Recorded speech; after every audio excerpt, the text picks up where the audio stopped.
I'm logged into portal.azure.com and I'm logged into the Azure Cloud Services. And here we can see a list of resources that I've already set up, as well as additional services that we can set up. I'll click on More Services and we'll see a list of all the dozens of different services that we can set up at Microsoft Azure, such as virtual switches, data shares, virtual machines, and so much more.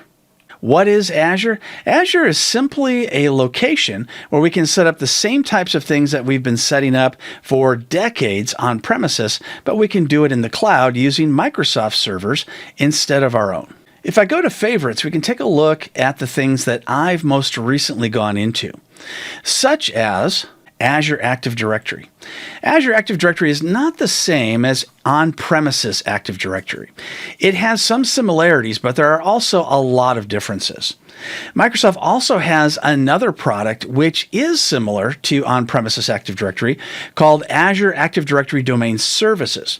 I'm not going to show you that in this video, but I do want to show you that you can create users and groups, identities, roles.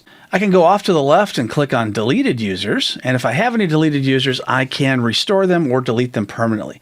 I can do a password reset on users, as well as many other things. Azure Resources in some cases are just software versions of what have traditionally been known as hardware, such as switches, routers, and firewalls.